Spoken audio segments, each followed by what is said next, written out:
أنا شهد، عندي 18 سنة، أولى طب، عايشة في حي شعبي.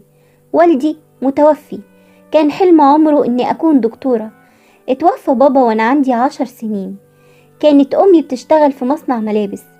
أمي عندها عيب خلقي في القلب، علشان كده ما قدرتش تخلف غيري بالعافية. كنت عاود ربنا ليها والبابا. أمي تعبت كتير ومفيش حد كان بيساعدها بعد وفاة بابا. كل الأهل بيسألوا من بعيد، وكله كان عارف ظروف أمي الصحية والمادية.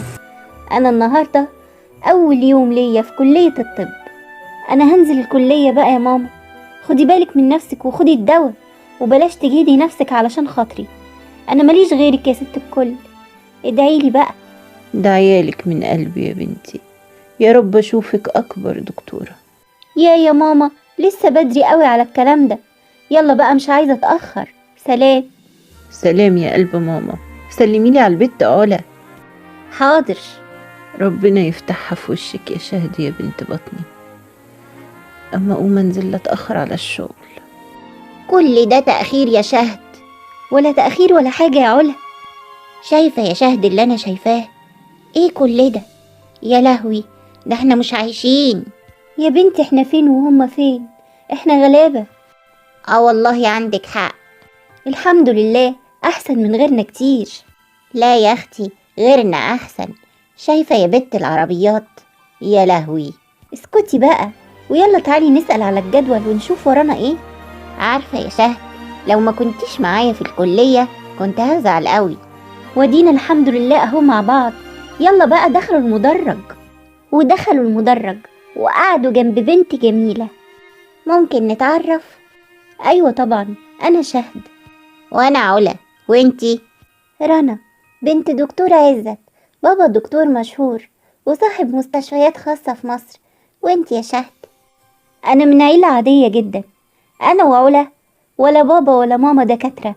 انا بابا متوفي وامي بتشتغل في مصنع ملابس. اهلا بيكم. ودخل الدكتور وتعرف على الدفعة وكان كويس جدا معاهم. وعلا وشهد ورنا خرجوا من المحاضرة وراحوا الكافيتيريا. وفي إحدى القصور الفخمة بيقوم بطلنا الوسيم من النوم وهو حاسس بالصداع الشديد، أصله تقل في الشرب امبارح، ويدخل علشان ياخد حمام دافي. وبعدها خرج ولبس بدلته السودة اللي خلته الصراحة غاية في الوسامة، وخد بعضه وراح على صديق طفولته ومدير أعماله آسر الدمنهوري. مالك قعد يخبط كتير لحد ما فتح له آسر. ما بالراحة يا عم، هتخلع الباب. يلا يا زفت علشان نلحق نسافر شرم علشان المؤتمر. يلا يا صاحبي، ده هتلاقي السياح هناك ايه موزز ايه. آسر، انا مضطر اسافر امريكا دلوقتي حالا. طيب والمؤتمر؟ ما تقلقش، انا هوصل في الميعاد. ونروح عند علا وشهد اللي كانوا لسه قاعدين مع رنا في كافيتيريا الكلية. وفجأة جات لي رنا مكالمة. ألو، أيوة يا بابي، عامل إيه؟ تمام يا حبيبتي، ها ايه الأخبار؟ كله تمام. كان عندي محاضرة وخلصت، وفي محاضرة بعد ساعة، وأنا في الكافيتيريا مع زمايلي. بنت يا شهد. عايزة إيه يا علا؟ إيه رأيك نقول لرنا تشغلنا عند أبوها في أي مستشفى من بتوعه؟ يا بنتي اسكتي، إحنا لسه عارفينها من ساعتين، نقول لها كده؟ انتي حاجة تكسف. تكسف ليه يا أختي؟ إن شاء الله. ورنا خلصت المكالمة. ما قلتليش يا شهد صحيح، انتي جايبة كام في مجموع الثانوية العامة؟ 99.5. وانتي؟ 98.5. شكلك شاطرة يا شهد. شاطرة دي دحيحة يا أختي، بس يا خسارتها. ليه بس؟ الظروف لا تسمح. بس يا علا بقى، الحمد لله احنا أحسن من غيرنا. وبعد يوم طويل في الجامعة روحت كل واحدة على بيتها. ماما حبيبة قلبي، يلا سيبي بقى كل اللي في ايدك يا ست الكل، وانا هعمل كل حاجة، واطلعي انت ارتاحي برا، كفاية عليكي كده. قوليلي الأول، ايه أخبار الجامعة؟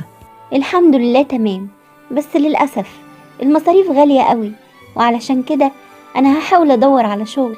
مصاريف الجامعة كتير، وانت كفاية عليكي كده. لا يا شهد، ما تقوليش كده، أنا ربنا بيقويني. عارفة يا ماما، بس لازم أساعد نفسي. بكرة إن شاء الله هدور على مستشفى وهو منها شغل ودراسة. أمري لله. ماشي يا بنتي، اللي تشوفيه. بجد يا ماما، أنا بعد ما روحت الجامعة النهاردة وشفت اللي شفته اكتشفت إن إحنا مش عايشين. ليه يا بيت؟ أحسن من غيرنا. لا يا ماما، عربيات ايه ولبس ايه وبرفانات ايه، مش قادرة اقولك. ماشي يا أختي، الجدعني وانت تبقي زيهم. حاضر حاضر يا ماما، حاضر. ما قلتليش يا رنا، ايه اخبار الكلية؟ كله تمام، وتعرفت كمان على بنتين كويسين جدا وأوائل على مدارسهم في ثانوي. ربنا يبارك فيكي يا حبيبتي، عايزاكي أحسن مني ومن باباكي. كفاية أخوك اللي كره الطب وسافر يدور على حلمه برا. معلش يا ماما، كل واحد لازم يدور على حلمه، وانتي عارفة انه بيحب الرسم. أنا أملي في ربنا وفيكي بإذن الله. وفي صباح يوم جديد على أبطالنا في الكلية، وبعد المحاضرة ما خلصت، ما يلا بينا نقعد في الكافيتيريا يا بنات على ما المحاضرة التانية تبدأ. لا يا بنات، أنا هستأذن كده ساعة وارجع على ميعاد المحاضرة التانية. ليه يا شهد، في حاجة؟ لا، بس عاوزة أدور على شغل في أي مستشفى أو عيادة خاصة، علشان المصاريف بقت كتير على أمي وهي تعبانة ومش حمل مصاريف زيادة. طيب وهتعرفي توفقي يا شهد؟ أكيد طبعا، إن شاء الله، منها مذاكرة ومنها شغل. يلا أستأذن أنا. طيب ايه رأيك، انا هكلم بابي واشوف لو ممكن تشتغلي في المستشفى عنده. مش هينفع يا رنا، علشان ما سببلكيش مشاكل. يلا بعد إذنك. شهد لفت لما داخت وهي بتدور على الشغل، كله قال لها انت لسه صغيرة ومفيش خبرة، ورجعت الجامعة تحضر المحاضرة التانية. شهد يا شهد. نعم يا رنا. انا كلمت بابي وهو قال لي انه هيساعدك، بس كان عايز يشوفك. مش هينفع يا رنا، كله بيقول مفيش خبرة. طيب تعالي بس نقابل بابي وشوفي. قلتي ايه؟ خلاص ماشي، هكلم ماما بقى الأول علشان ما تقلقش عليا. كلمت شهد مامتها وقالت لها، وبعد المحاضرة ما خلصت راحوا المستشفى عند دكتور عزت والد رنا. اهلا اهلا بحبيبة بابي. اهلا يا بابي، اقدم لك شهد وعلا زمايلي في الجامعة. اهلا يا حبايبي، المستشفى كلها نورت. منورة بحضرتك. شوفي يا شهد، انا هدخل في الموضوع على طول. انا هشغلك معانا تحت التدريب انت وعلا، بس بشرط ايه هو؟ رنا تبقى معاكو. لا يا بابي، لسه بدري. اكسبي خبرة يا رنا، ومش هتبقي لوحدك. لا مش هقدر. اتعاوني مع زميلاتك ومش هتخسري. تمام؟ تمام. طيب نستأذن احنا.